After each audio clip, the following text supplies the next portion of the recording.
বিসমিল্লাহির রহমানির রহিম। আসসালামু আলাইকুম। আমি Mohammad Samiul Islam Prince, advocate, Bangladesh supreme court. আজকে আমি যে বিষয়টি নিয়ে আলোচনা করব সেটি হচ্ছে কোর্ট ম্যারেজ। বাংলাদেশে কোর্ট ম্যারেজ শব্দটি বহুল প্রচলিত একটি শব্দ। একজন নারী ও পুরুষ যদি আদালত প্রাঙ্গণে এসে একজন আইনজীবীর মাধ্যমে এফিডেভিট সম্পন্ন করে একটি বিবাহ সম্পন্ন করে এবং সেই এফিডেভিটটি যদি ক্ষেত্র বিশেষে নোটারি পাবলিক বা ম্যাজিস্ট্রেটের সত্যায়নের মাধ্যমে সম্পন্ন করা হয়, সেই এফিডেভিটটি মূলত কোর্ট ম্যারেজ নামে পরিচিত। মনে রাখবেন যে শুধুমাত্র একটি এফিডেভিটের মাধ্যমে বিয়ে সম্পন্ন হলেই বিয়েটি পরিপূর্ণতা লাভ করবে না। আপনাকে আইনগতভাবে বৈধ একটি বিবাহ সম্পন্ন করতে হলে বেশ কিছু ধাপ ফুলফিল করতে হবে। চলুন আমরা আজকে কোর্ট ম্যারেজ বা মুসলিম বিবাহ নিয়ে বিস্তারিত আলোচনা করি।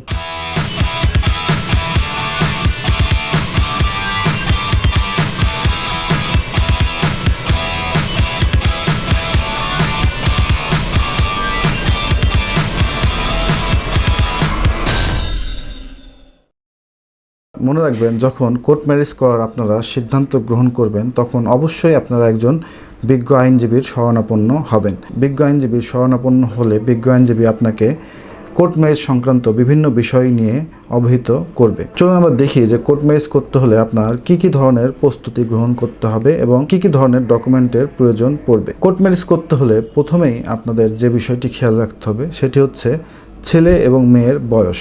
মনে রাখবেন যে বাংলাদেশের প্রচলিত আইন অনুযায়ী একজন ছেলে এবং মেয়ের বিবাহের ক্ষেত্রে ছেলের বয়স অবশ্যই 21 বছর পরিপূর্ণ হতে হবে এবং মেয়ের বয়স অবশ্যই 18 বছর পরিপূর্ণ হতে হবে।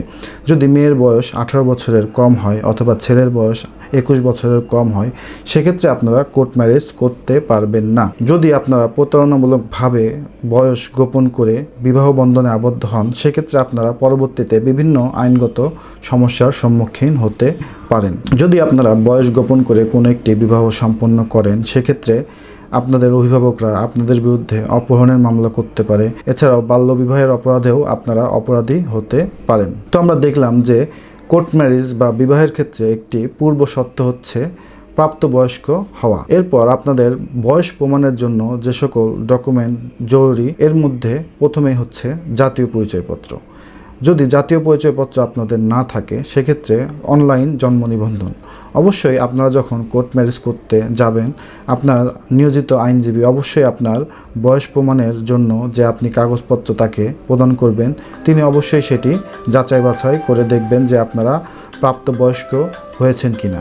অনলাইন জন্ম নিবন্ধনের ক্ষেত্রে অনলাইনে জন্ম নিবন্ধনটি চেক করবেন যে জন্ম নিবন্ধনটি সঠিক রয়েছে কিনা বা আপনাদের বয়স সঠিক রয়েছে কিনা।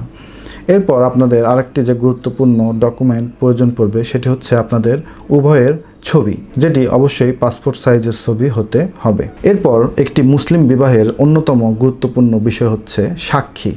আপনাদেরকে অবশ্যই 2 জন প্রাপ্তবয়স্ক পুরুষ সাক্ষী নিয়ে আসতে হবে। যদি 2 জন পুরুষ সাক্ষী আনতে না পারেন, সেক্ষেত্রে একজন পুরুষ সাক্ষী এবং 2 জন মহিলা সাক্ষীর প্রয়োজনীয়তা রয়েছে আপনাদের কোর্ট ম্যারেজ করার ক্ষেত্রে। এই সকল ডকুমেন্ট নিয়ে যখন আপনি একজন আইনজীবীর শরণাপন্ন হবেন কোর্ট ম্যারেজ করার জন্য, তখন আইনজীবী এই কাগজগুলো বা আপনার ডকুমেন্টগুলো যাচাই বাছাই করে একটি জুডিশিয়াল স্ট্যাম্প প্রস্তুত করবেন, যেটিকে আমরা হলফনামা বলে থাকি। সেই জুডিশিয়াল স্ট্যাম্পটি অবশ্যই 300 টাকার স্ট্যাম্পে সম্পাদিত হতে হবে। বিজ্ঞ আইনজীবী আপনাদের বিবাহ সংক্রান্ত হলফনামাটি প্রস্তুত করে আপনাদের স্বাক্ষর এবং টিপসই গ্রহণ করবেন এবং সেই হলফনামায় আপনাদের ছবি সংযুক্ত করবেন। হলফনামাটি আপনাদের সিগনেচার হওয়ার পরে সাক্ষীদের সিগনেচার আইনজীবী গ্রহণ করবেন এবং আপনার সেই হলফনামাটি একজন নোটারি পাবলিক দ্বারা সত্যায়িত করবেন। কোর্ট ম্যারেজ সম্পন্ন হওয়ার পরে অর্থাৎ হলফনামা সম্পাদন হওয়ার পরে বিজ্ঞ আইনজীবী একজন কাজী সাহেবকে ডেকে আনবেন এবং নিকা রেজিস্টার বইয়ে আপনাদের বিবাহটি নিবন্ধন করবেন। মনে রাখবেন যে একটি মুসলিম বিবাহ নিবন্ধন করা বাধ্যতামূলক। আপনারা যদি আপনাদের কোর্ট ম্যারেজটি একজন কাজীর মাধ্যমে নিবন্ধন না করেন, সেক্ষেত্রে পরবর্তীতে আপনারা সেই বিয়ের বিষয়ে কোনো আইনগত অধিকার খাটাতে পারবেন না। অর্থাৎ পরবর্তীতে যদি আইনগত কোনো সমস্যা হয় অথবা আপনাদের মধ্যে যদি কোনো ধরনের সমস্যার সৃষ্টি হয়, সেক্ষেত্রে আপনারা যদি বিবাহটি নিবন্ধন না করেন, সেক্ষেত্রে নানাবিধ আইনগত সমস্যার সম্মুখীন আপনারা হবেন।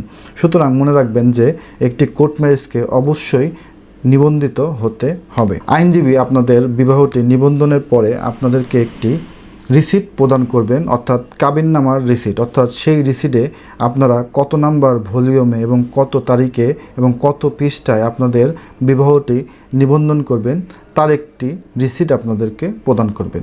যে রিসিটের মাধ্যমে আপনারা পরবর্তীতে আপনার আইনজীবীর মাধ্যমে অথবা যে কাজী আপনাদের বিবাহটি নিবন্ধন করলো তার মাধ্যমে আপনাদের বিয়ের একটি কাবিননামা উঠাতে পারবেন, যেটি আপনার বিবাহের একটি বড় দালিলিক প্রমাণ হিসাবে বিবেচিত হবে। মনে রাখবেন যে একটি মুসলিম বিবাহ রেজিস্ট্রি ফি অবশ্যই স্বামীকে পরিশোধ করতে হবে। একটি মুসলিম বিবাহ রেজিস্ট্রি ফি কত হবে এর উপরে আমার চ্যানেলে একটি বিস্তারিত ভিডিও রয়েছে, আপনারা সেখান থেকেও ভিডিওটি দেখে আসতে পারবেন। আমি সংক্ষেপে বলি, যদি 1 লাখ টাকা আপনার বিবাহের দেনমোহর হয়, সেক্ষেত্রে আপনাকে 1400 টাকা রেজিস্ট্রি ফি পরিশোধ করতে হবে।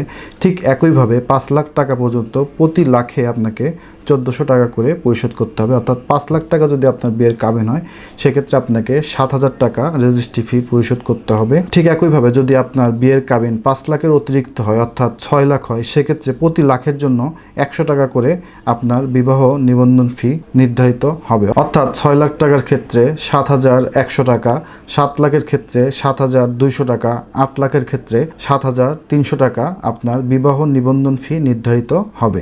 আবার যদি 4 লাখ টাকা হয়, তাহলে 1400 × 4 যে টাকাটি আসবে সেটি আপনার বিবাহ নিবন্ধন ফি হিসেবে নির্ধারিত হবে। অর্থাৎ 5 লাখ টাকা পর্যন্ত প্রতি লাখে 1400 টাকা করে আপনাকে নিবন্ধন খরচ পরিশোধ করতে হবে এবং 5 লাখের উপরে যত লাখ হবে প্রতি লাখের জন্য আপনাকে 100 টাকা করে নিবন্ধন ফি পরিশোধ করতে হবে। সুতরাং আমরা আজকে আলোচনা করলাম যে কোর্ট ম্যারেজ কী এবং একটি কোর্ট ম্যারেজ কীভাবে সম্পন্ন হয় এবং একটি কোর্ট ম্যারেজের হলফনামা কত টাকার স্ট্যাম্পে সম্পাদিত হবে এবং একটি বিবাহ নিবন্ধন করা বাধ্যতামূলক কেন এবং একটি বিবাহ নিবন্ধন ফি কত টাকা নির্ধারিত রয়েছে।